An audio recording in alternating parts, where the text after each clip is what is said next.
नमस्कार दोस्तों, एक बार फिर से स्वागत है आप सभी का मेरे यूट्यूब चैनल में। मैं फिर से लेकर आ चुका हूँ कक्षा 12वीं अर्थशास्त्र का संपूर्ण हल। दोस्तों, अभी तक आपने हमारे यूट्यूब चैनल को सब्सक्राइब नहीं किया तो सब्सक्राइब कर लीजिए, वीडियो को लाइक कर दीजिए और अपने दोस्तों के साथ शेयर कर दीजिए ताकि आप आने वाली कोई भी अपडेट मिस ना कर सकें। तो चलिए शुरू करते हैं। पहला प्रश्न है, सही विकल्प का चयन कीजिए।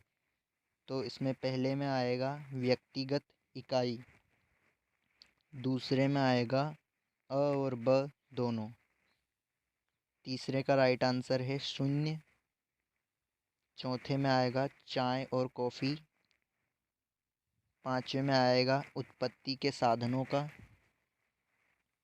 छठे में होगा परिवर्तनशील अनुपातों का नियम। प्रश्न क्रमांक 2 में है रिक्त स्थान की पूर्ति कीजिए। पहले में आएगा दीर्घ, दूसरे में आएगा यू,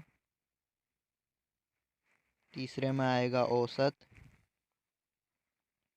चौथे में आएगा कम कीमत में, पांचवे में आएगा निम्नतम निर्धारित कीमत, छठा अभी हमने देखा नहीं है, मिला नहीं है, बाकी हम बाद में अपडेट कर देंगे इसको। सातवें में आएगा कम। प्रश्न क्रमांक 3 में है सही जोड़ी। पहली सही जोड़ी समतुल्य मूल्य के सामने आएगा मांग और पूर्ति। दूसरी सही जोड़ी है औसत संप्राप्ति, इसके सामने आएगा कुल संप्राप्ति बटे मात्रा। तीसरी सही जोड़ी है कुल संप्राप्ति, इसके सामने आएगा कीमत गुणा मात्रा। चौथी सही जोड़ी है दोहरे अधिकार, इसके सामने आएगा दो विक्रेता। पांचवी सही जोड़ी है समष्टि अर्थशास्त्र का क्षेत्र, इसके सामने आएगा व्यापक। छठी सही जोड़ी है मैक्रो, इसके सामने आएगा आय तथा रोजगार सिद्धांत। प्रश्न क्रमांक 4 में है एक शब्द वाक्य में उत्तर देना है। पहले में आएगा ग्रॉस नेशनल प्रोडक्ट, GNP का फुल फॉर्म सकल राष्ट्रीय उत्पाद, कोष्टक में आप लिख सकते हैं। दूसरे का आएगा GDP का ग्रॉस डोमेस्टिक प्रोडक्ट, सकल घरेलू उत्पाद। तीसरे का आएगा पंजाब नेशनल बैंक। चौथे में आएगा रिजर्व बैंक ऑफ इंडिया। पांचवे का होगा सीमांत बचत प्रवृत्ति, MPSI में परिवर्तन के कारण बचत में परिवर्तन के अनुपात को सीमांत बचत प्रवृत्ति MPS कहते हैं। यह उस बढ़ी हुई आय का वह भाग या अनुपात है जो बढ़ी हुई आय से बचाई गई है। बचत में परिवर्तन डेल्टा S को आय में परिवर्तन डेल्टा Y से भाग करके MPS को ज्ञात किया जा सकता है। छठे का है सीमांत उपभोग प्रवृत्ति MPC, आय में थोड़ी सी वृद्धि में फलस्वरूप उपभोग में जो वृद्धि होती है उसे सीमांत उपभोग प्रवृत्ति MPC कहते हैं। सीमांत उपभोग प्रवृत्ति MPC क्या है? किन्स के अनुसार MPC सदैव धनात्मक होती है। सातवां है ऐसी अर्थव्यवस्थाएं हैं जिन्हें अंतर्राष्ट्रीय व्यापार व्यवस्था में किसी अंतर्राष्ट्रीय पूंजी का हस्तक्षेप न हो, अर्थात विश्व के देशों के साथ व्यापार न होकर देश में ही व्यापार अधिक होता है, हो बंद अर्थव्यवस्थाएं क्लोज्ड इकोनॉमी कहते हैं।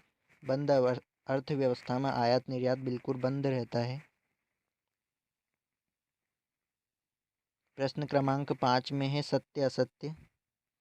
पहला सत्य है, दूसरा सत्य है, तीसरा असत्य है, चौथा असत्य है, पांचवा सत्य है और छठा सत्य है। प्रश्न क्रमांक 6 है, इसका उत्तर देख सकते हैं आप। बाजार अर्थव्यवस्था ऐसी अर्थव्यवस्थाएं होती है जिनमें निवेश, उत्पादन और वितरण के निर्णय उन मूल्य संकेतों द्वारा निर्धारित होते हैं जो प्राकृतिक रूप से स्वयं ही मांग और आपूर्ति की स्थितियों से उत्पन्न हो। आर्थिक रूप से बाजार अर्थव्यवस्था में अन्य अर्थव्यवस्थाओं से अधिक आर्थिक दक्षता होती है। प्रश्न क्रमांक 7 का उत्तर देख सकते हैं आप। अर्थव्यवस्था में किसी वस्तु या सेवा के उपभोग में इकाई वृद्धि करने पर प्राप्त होने वाले लाभ को उस वस्तु या सेवा की सीमांत उपयोगिता मार्जिनल यूटिलिटी कहते हैं। दोस्तों, अभी तक आपने हमारे चैनल को सब्सक्राइब नहीं किया है तो सब्सक्राइब कर लीजिए, वीडियो को लाइक कर दीजिए और अपने दोस्तों के साथ शेयर कर दीजिए। प्रश्न क्रमांक 8 का उत्तर आप देख सकते हैं।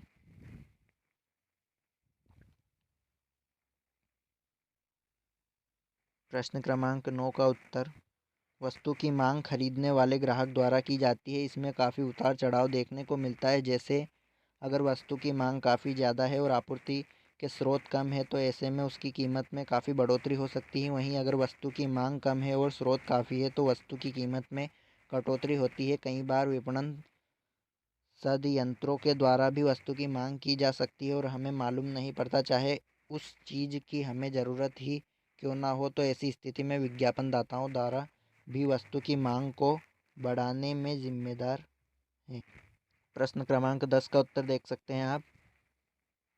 अल्पाधिकार को परिभाषित इस प्रकार से किया जा सकता है कि यह बाजार की एक ऐसी व्यवस्था है जिसमें किसी स्वरूप या विभेदीकृत वस्तुओं के कुछ ही विक्रेता या उत्पादक होते हैं। अल्पाधिकार में विक्रेता या उत्पादकों की संख्या निश्चित नहीं होती। प्रश्न क्रमांक 11 का उत्तर देख सकते हैं आप। पूंजीवादी अर्थव्यवस्था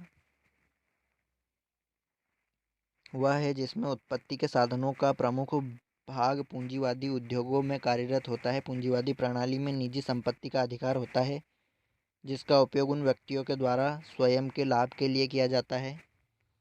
प्रश्न क्रमांक 12 का उत्तर, प्रति व्यक्ति आय पर कैपिटा इनकम किसी देश, राज्य, नगर या अन्य क्षेत्र में रहने वाले व्यक्तियों की औसत आय होती है। इसका अनुमान उस क्षेत्र में रहने वाले सभी लोगों की आय के जोड़ को क्षेत्र के कुल जनसंख्या से विभाजित करके लगाया जाता है। प्रश्न क्रमांक 13 का उत्तर, जब किसी एक वस्तु या सेवा के बदले दूसरी वस्तु या सेवा का लेन देन होता है तो इसे वस्तु विनिमय कहते हैं। जैसे एक गाय लेकर 10 बकरियां देना। इस पद्धति में विनिमय की सार्वजनिक सर्वमान्य इकाई अर्थात मुद्रा, रुपये, पैसे का इस्तेमाल नहीं किया जाता है। प्रश्न क्रमांक 14 का उत्तर आप देख सकते हैं।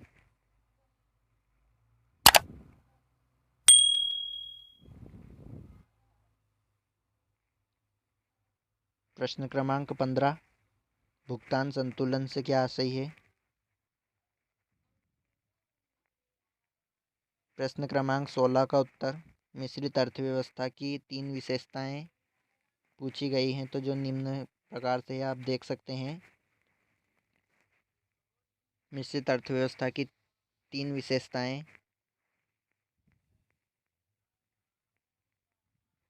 प्रश्न क्रमांक 17 का उत्तर आप देख सकते हैं।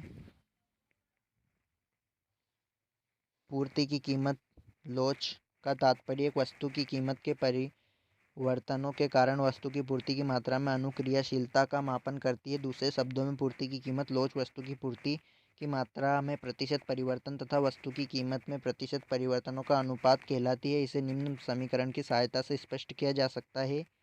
ई एस बराबर डेल्टा क्यू बटे डेल्टा पी गुणा पी बटे क्यू। प्रश्न क्रमांक 18 का उत्तर देख सकते हैं आप। मितव्ययिता का विरोधाभास। बचत या मितव्ययिता एक ही बात होती है। कम खर्चीला। बचत मितव्ययिता का विरोधाभास यह बताता है कि यदि एक अर्थव्यवस्था में सभी लोग अपनी आय का अधिक भाग बचत करना आरंभ कर देते हैं तो कुल बचत का स्तर या तो स्थिर रहेगा या कम हो जाएगा। दूसरे शब्दों में यदि अर्थव्यवस्था में सभी लोग अपनी आय का कम बचाना आरंभ कर देते हैं तो अर्थव्यवस्था में कुल बचत का स्तर बढ़ जाएगा। इस बात को इस प्रकार भी कह सकते हैं कि यदि लोग ज़्यादा मितव्ययी हो जाते हैं तो या तो वे अपने आय का पूर्व स्तर रखेंगे या उनकी आय का स्तर गिर जाएगा। प्रश्न क्रमांक 19 का उत्तर, सरकारी बजट के 3 उद्देश्य आप देख सकते हैं स्क्रीन पर।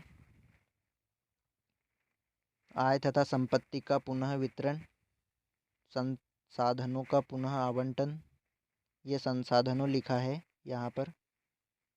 संसाधन हो गया है वो। और है आर्थिक स्थिरता। आप स्क्रीनशॉट ले सकते हैं, वीडियो को पॉज करके लिख लीजिए। प्रश्न क्रमांक 20 है, मांग की लोच को प्रभावित करने वाले प्रमुख तत्व या कारक। तो पहला है वस्तु का स्वभाव, दूसरा है वस्तु का प्रयोग, तीसरा है स्थानापन्न वस्तुओं की उपलब्धता, चौथा है उपभोक्ता की आर्थिक स्थिति, पांचवा है धन का वितरण। प्रश्न क्रमांक 21 में स्थिर लागत और परिवर्तनशील लागत में अंतर पूछा गया है। तो आप देख सकते हैं यहाँ पर कुल 4 अंतर दिए गए हैं। अंतर का आधार भी दिया गया है। संबंध के आधार पर अंतर, प्रभाव के आधार पर अंतर, उत्पादन बंद करने के आधार पर अंतर, कुल लागत से संबंध के आधार पर अंतर। प्रश्न क्रमांक 22 दिया गया था, इसमें आपको राष्ट्रीय आय की गणना करनी थी। तो यहाँ पर राष्ट्रीय आय की गणना के लिए सूत्र दिया गया है, राष्ट्रीय आय बराबर वेतन एवं मजदूरी प्लस ब्याज प्लस किराया प्लस लाभ। तो इसमें आपको इन सब को जोड़ना था और हमें आंकड़े करोड़ों में दिए गए थे, इसका आंसर भी करोड़ों में ही आएगा। तो राष्ट्रीय आय की गणना की हमने इस प्रकार से जोड़कर, तो हमें आंसर आया 60,000 करोड़। प्रश्न क्रमांक 23 है, व्यापारिक बैंक के कार्य लिखना थे।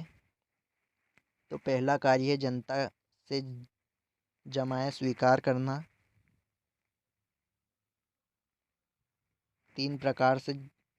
व्यापारिक बैंक 3 प्रकार से जमाएं जनता से स्वीकार करता है। चालू खाते से जमाएं स्वीकार करना, दूसरा है सावधि जमा खाते में जमाएं स्वीकार करना और तीसरा है बचत बैंक खाते में जमाएं स्वीकार करना।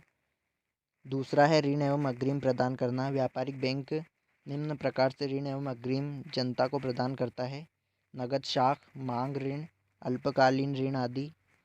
और तीसरा है बैंक के अभिकर्ता के रूप में कार्य। व्यापारिक बैंक निम्नलिखित कार्य अभिकर्ता के रूप में करता है, फंड्स का हस्तांतरण, फंड्स का संग्रह, विभिन्न मदों का भुगतान, लाभांश का संग्रह, संपत्ति या ट्रस्ट एवं कार्यपालक आदि, विदेशी व्यापार को वित्तीय प्रकार प्रदान करना, सरलता की आपूर्ति करना, सामान्य उपयोगी सेवाएं प्रदान करना। तो दोस्तों, वीडियो पसंद आई हो तो वीडियो को लाइक कीजिए, चैनल को सब्सक्राइब कीजिए और वीडियो को अपने दोस्तों के साथ शेयर कीजिए। धन्यवाद। जय हिंद दोस्तों।